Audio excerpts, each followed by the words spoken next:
Piers Morgan today renewed his war of words with the Sussexes after his historic free speech win over Meghan Markle to accuse them of continually trashing the Queen while they were complaining about the Duchess' own mental health.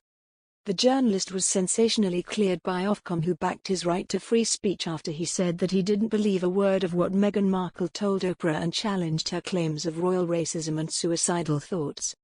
The UK's broadcasting watchdog called attempts to silence the Mail online columnist a chilling restriction on freedom of expression after the Duchess of Sussex was among a wave of people who complained that his questioning of her account of royal racism and suicidal thoughts was harmful and offensive to viewers.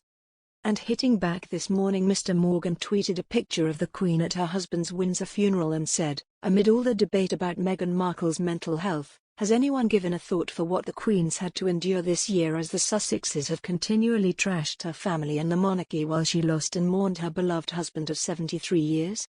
Just disgraceful."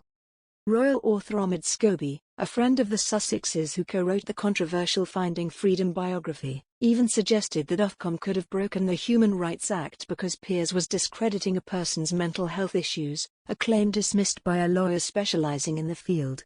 Mr. Morgan responded by saying, "Pipe down, lickspittle." Piers spoke out hours after he witnessed Prince Harry use a live video message from his LA mansion to launch a new assault on the media and lecture on inequality. Used his big screen speech beam to the GQ Awards in London to blame those who peddle in lies and fear in the news media and social media for vaccine hesitancy. Watching was Mr. Morgan, who yesterday won a resounding victory for free speech after regulator Ofcom ruled he had not broken the broadcasting code for his comments on the Duchess of Sussex following her bombshell Oprah interview. This morning he tweeted an image of Harry live from California with the #AUX, a nod to his free speech win. Harry delivered a chiding speech urging governments to do more to vaccinate poorer countries, warning until every community can access the vaccine and until every community is connected to trustworthy information about the vaccine, then we are all at risk. Speaking from his Montecito mansion more than 5,000 miles away, the beleaguered prince lectured his star-studded London audience on media misinformation and the importance of sharing vaccines. Harry later presented the Heroes of the Year award to Professor Dame Sarah Gilbert, Professor Catherine Green and the team behind the Oxford/AstraZeneca vaccine. After being invited onto the stage by Harry, Professor Green told the crowd, "I promised Sarah I wouldn't get too peed, and I promised I wouldn't swear, but there was no effing chance of that because I'm so starstruck." Mr. Morgan's ITV colleagues and a string of respected broadcasters hailed Ofcom's ruling confirming his right to free speech after the watchdog dismissed 57,000 complaints about his criticism of Meghan Markle. Senior British journalists have declared that the judgment meant a pillar of our freedom in the UK had been reinforced.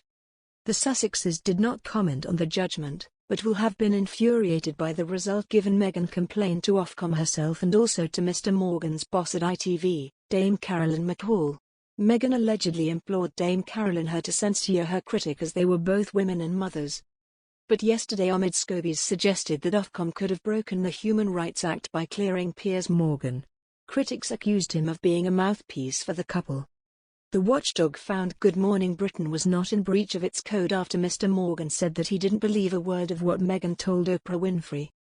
But Mr. Scobie said he questioned the decision because freedom of expression under the 1998 Act is subject to the restriction of protection of health or morals.